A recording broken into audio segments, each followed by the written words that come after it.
When analyzing the runtime of algorithms or the memory complexity of algorithms, there's the theoretical analysis that you can do using big O notation, where you can sort of look at the code and then deduce what the runtime would be based on the loops that you're seeing, the iterations that are going on. In addition to that, you can also do empirical testing on your data structures. And I'd like to give you an example of what I mean by empirical testing. So here I'm just using the standard template library vector. I'm here in Visual Studio. It's a completely blank project. I've created a new vector, looks something like this. And I'm just going to do a simple for loop here that just says, well, int I equals 0. Well, I is less than 10, I plus plus. And then I'm going to push back the value I into my vector. This should run pretty quick. It's just going to execute, add all the stuff in the vector, and then stop, right? Well, what if I took this 10 and increased it by a lot, and I ran this thing?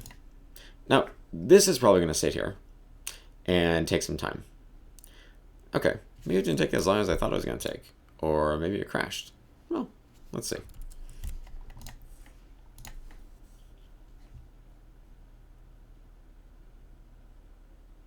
Okay, just didn't take as long as I thought it was going to take. So one interesting thing, the first thing I want to point your attention to, is this window over here on the side. This is doing diagnostics for me. Visual Studio does this diagnostics automatically as you're running any of your code in this debug mode, right? I'm going to go ahead and pause this so we can take a look at this chart that's going on. First, let's take a look at this process memory.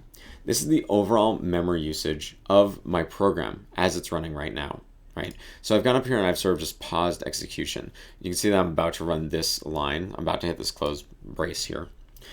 And look at my memory usage. Now, we know that the memory usage is all coming from this vector because there's nothing else in my program, right? This thing is already getting pretty big, right? So look how it's slowly increasing over time. And then I get these spikes, right? And then it flattens and then it increases, right? And then I got a spike for some amount of time and then it flattens and then a spike again, right? This is the vector when it hits the capacity. Every time, remember, every time that the vector hits the capacity, it needs to allocate a new spot in memory. That's where you get this spike. This spike is essentially double the size. Well, it's the space of the old one plus the space of the new one. And then the amount of time that this spike remains is how long it takes to copy that data over. So as we get larger and larger, the spike is going to remain for a little bit longer and longer, right? In addition to that, we can see that this thing flattens afterwards. Well, it allocates the new space in memory, copies all of the data over, and then deletes the old space in memory. I'm going to go ahead and continue. And we should be able to just see that continuing to happen whenever I hit the capacity. So I get these huge performance spikes, right? So notice how the memory is not increasing over time, even though I'm adding new data to it. And this is because we know the vector doesn't allocate new memory every single time, right? It's only allocating it when it reaches the capacity. Now let's compare this to something like our list. So the list in the standard template library just looks like this. It comes from like the list include. And I'm going to change this V to an L to properly represent my data. And I'll use the same pushback function. And I'm going to just add data into this list at the same rate, the same exact rate. And I'm going to go ahead and I'm going to run this debugger again. I'm going to go take a look at that memory usage. So now look at my memory usage. What's going on here? It's increasing steadily, linearly. It's increasing, right? Notice that. So if we talk about big O notation, a linked list linearly allocates memory as you add data into it. It's really obvious to see that here because if we pause it, you can see this is pretty linear. This is a linear graph right here, right? So it's pretty easy to see that as we add more data, this thing's just going to increase. And we know that this is how linked lists work because as you add more data, it's just going to allocate space for that new piece of data. And that's it. Right? So this is sort of the empirical testing that you can do. It's actually taking the code and running it here in Visual Studio. And now I've run out of memory, actually. So I hit my 2 gig process limit because I'm running this as a 32-bit application. Just for kicks, as I continue talking, I'm going to compile this as a 64-bit and then run it. We'll see how far it goes. So using empirical testing methods like this is also really effective. What better way to test your algorithms than to actually write them in code and then run them and benchmark them. So one of the things that I would highly recommend is Visual Studio will tell you the memory footprint of your program as it's running, right? But one thing that's a little bit trickier is to figure out is how long did it take? How much CPU usage do these functions take? So if I write my own custom function and then I execute that thing, I'm not really 100% sure how long it's going to take until I run it and test it and write some code to sort of wrap around it to time how long the function is going to take. Now I want to move on to the next thing and show you the next thing I was going to show you, but I want this to keep running because I'm actually pretty curious what's going to happen once I sort of max out my memory. I guess I'll have to abandon this. Another video. Let's write a little function here. This function is going to do nothing except it's going to take our list of integers. Right? I'm going to pass this by reference so I don't allocate new memory there. Right? Remember, if you don't know the difference between passing something by reference or passing something by value, definitely go and look that up. This is also a huge performance boost in C++. Okay, now in this function, I'm going to do something like this. I'm going to say for an I equals 0, I is less than a list dot, do I have a length here, a size, dot size? Let's see, I plus plus, and let's just keep track of something like a total.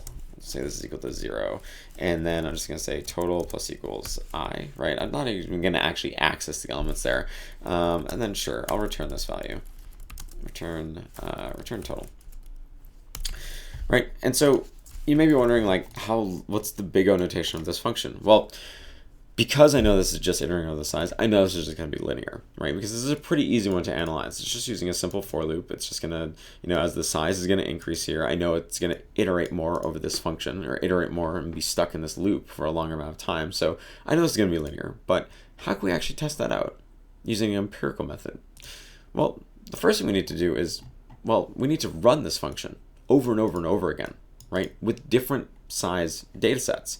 So back here in my main, as I increase my linked list, if I then call my function and I pass my linked list to it, right? There we go. This is one way I test my function. So I'm going to call it with one element, then call it with two elements, then call it with three elements, call it with 4, 5, 6, and keep going over and over. Now, lastly, I need to know how long it's going to take to run each of these. So I need to write a little bit of logic here that determines how much time has elapsed. Now, there's some additional headers that you can include that will allow you to sort of test how long certain blocks of code. You can start a time here or log the current CPU time and then check the current CPU time after you finish executing the function. So subtract them from each other so you know how long it took this function to run. And then lastly, thing that you do is you would need to catalog. You need to keep track of the data. So keep track of that information of for each size of data that I'm putting into this, how long, how much actual time did it take? So I may keep track of a map, which is it's a dictionary in C#, but it's a map in C++. If I include this thing up here. And then a map takes two parameters to it. It takes a keys and values. So I could say, like, I want to store integers and then I want to store floats, right? So for a given size here, I want to keep track of how much time it's taken. Test times or whatever I want to call this. And then after I finish running the function, I could do something like take my test times and I'm going to insert the list at its current size and assign that equal to however much time it took, right? And my elapsed time would be equal to my my current time, which I'm not actually calculating at the moment. And then, I have something like this. I'd have a start time that equals to the current time, and then I'd say my elapsed time is equal to the current time minus the start time, and then I'd sort of save the elapsed time here.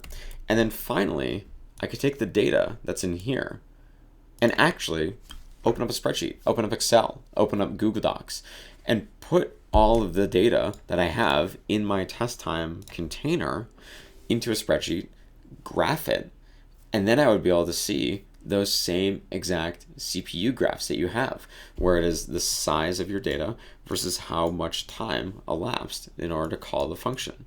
So this is sort of the process you can go through to do some empirical testing, as opposed to the sort of analytic or sort of the theoretical analysis that you're doing with just big O on a sort of on a sheet of paper.